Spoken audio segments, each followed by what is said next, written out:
जय श्री कृष्णा श्रोता। आज हम आपको माता पिता से जुड़ी एक कहानी सुनाएंगे। तो आप सबों का मेरे चैनल भक्ति सागर में स्वागत है। चैनल को सब्सक्राइब करें और बेल आइकॉन को भी टच करें ताकि जो भी वीडियो मैं यूट्यूब पर अपलोड करूं उसका नोटिफिकेशन आपको जरूर मिले। तो चलिए चलते हैं कहानी की तरफ। एक 80 वर्षीय व्यक्ति अपने 45 वर्षीय उच्च शिक्षित बेटे के साथ अपने घर में सोफे पर बैठा था।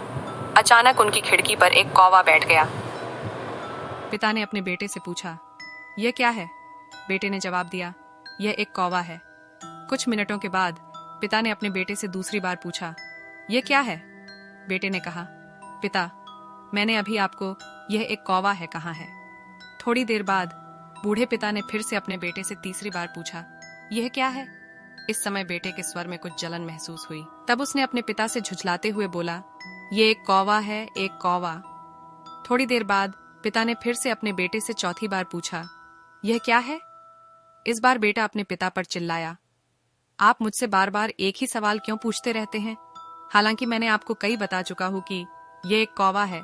क्या आप इसे समझ नहीं पा रहे हैं? थोड़ी देर बाद पिता अपने कमरे में गए और एक पुरानी डायरी लेकर वापस आए जिसे उन्होंने अपने बेटे के जन्म के बाद से बनाए रखा था। एक पेज खोलने पर उन्होंने अपने बेटे को उस पेज को पढ़ने के लिए कहा। जब बेटे ने इसे पढ़ा तो निम्नलिखित शब्द डायरी में लिखे गए थे। आज मेरा 3 साल का छोटा बेटा सोफे पर मेरे साथ बैठा था जब खिड़की पर एक कौवा बैठा था। मेरे बेटे ने मुझसे 23 बार पूछा कि यह क्या है और मैंने उसे 23 बार जवाब दिया कि यह एक कौवा था। मैंने उसे हर बार प्यार से गले लगाया और उसने मुझसे 23 बार फिर से वही सवाल पूछा। मुझे इस बात से बिल्कुल भी चिढ़ नहीं हुई कि मैंने अपने मासूम बच्चे के लिए प्यार महसूस किया है। जबकि छोटे बच्चे ने उससे 23 बार पूछा, यह क्या है? पिता को 23 बार पूरे सवाल का जवाब देने में कोई जलन महसूस नहीं हुई। और आज जब पिता ने अपने बेटे से सिर्फ 4 बार यही सवाल पूछा तो बेटे को चिढ़ और गुस्सा महसूस हुआ। इसे पढ़कर उस बेटे को अपने किए गए व्यवहार का पता चल गया था, जिससे चलते अब वह मन ही बहुत शर्मिंदा हो रहा था। शायद उसे अब किए गए अपने बूढ़े पिता के प्रति व्यवहार पता चल गया था।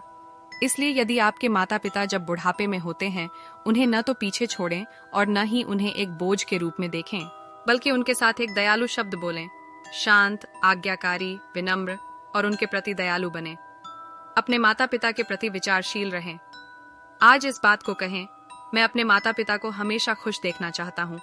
जब से मैं छोटा बच्चा था उन्होंने मेरी देखभाल की। उन्होंने हमेशा मुझ पर अपने निस्वार्थ प्रेम की वर्षा की है। उन्होंने आज समाज में मुझे एक व्यक्ति के रूप में प्रस्तुत करने के लिए तूफान और गर्मी को देखे बिना सभी पहाड़ों और घाटियों को पार किया।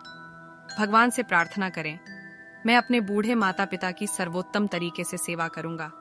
मैं अपने प्यारे माता पिता को सभी अच्छे और दयालु शब्द कहूंगा, चाहे वे कैसे भी व्यवहार करें। आपको यह माता पिता से जुड़ी कहानी कैसी लगी? कमेंट करके जरूर बताना।